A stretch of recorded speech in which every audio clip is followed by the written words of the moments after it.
investigation. Our correspondent Steve Evans reports from Seoul, where demonstrators are protesting for the fourth week in a row. There's pretty well a continuous demonstration now in the centre of Seoul against the president. The slogans say, Park Geun-hye, step down. There is a big demonstration, probably hundreds of thousands of people planned for Saturday, so the political pressure mounts. On top of that, the prosecutor is now very active. Companies are being raided and hard drives and computers taken away. Today, two of the biggest companies were raided. SK and Lotte, big department store. Samsung has been raided. The central allegation is that this friend of the president set up two funds and then told companies, I'm a friend of the president, you need to give these funds millions of dollars. The difficulty for the president is that the prosecutor thinks that she was involved.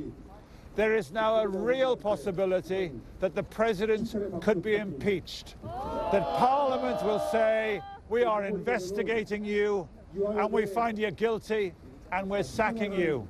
That could well happen next week. It is a real possibility that she will be pushed from power.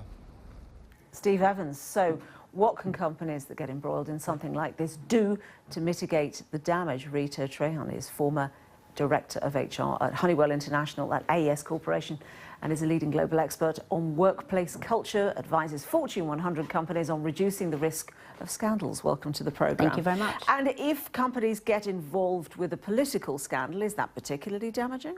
Look, I think any scandal is damaging from a reputation perspective, from a market perspective, from an employee perspective. So whether it's a political issue that's causing a scandal or it's, you know, as we've seen with other companies such as Volkswagen, Toshiba, all of these issues are fundamentally saying there's a problem with the company, and that's the biggest issue that we have to look into and have companies resolving, because this is becoming too commonplace. In your experience, South Korea, of course, has its own culture of companies. I mean, it's not specific to South Korea, but it's quite well known, isn't it? So would you say that it is sometimes a corporate culture which gives rise generally to a scandal? Can scandals happen in healthy companies?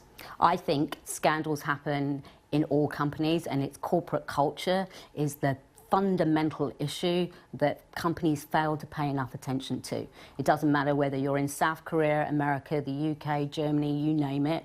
The problems that cause scandals are consistent across companies, and there are a few things that you can look at from decades of scandals that come to the surface time and time again. And what are those things? You know, number one, I think pressures to perform and deliver against financial targets and performance metrics. We see that time and time again, causing companies to take shortcuts, take risks, do things that they wouldn't normally do, and then find themselves in trouble.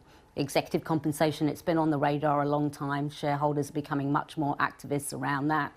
When you have big incentive programs that drive short-term behaviour, people take risks. They reap the rewards of compensation and don't worry about the long-term implications. There's always the overzealous CEO, the one that thinks that they know it all. At best case, they don't listen to people's opinions. Worse, they take them out. You know, they find ways to make sure that those people that are challenging them and raising issues are long gone before they have an opportunity to really surface it and make it known across the company. And last, I think we've seen, you know, a lot recently of companies where they've merged or they've created complex structures and have complex financial reporting systems that makes it really hard for even CEOs and boards sometimes to really understand what's going on in the company. And this is a time where I think, you know, functions like HR have a real role to play in being the vanguard for corporate culture, of helping companies to really see what's going on. Thank you very much. You're going to see us a bit later in the programme. We don't have a New York tonight, so you're playing that role. Lucky you. Thank you very much. Thank you very much. We'll have a look at papers shortly. Still to come, billionaire and commander-in-chief, can Donald Trump juggle the presidency and his vast business interests?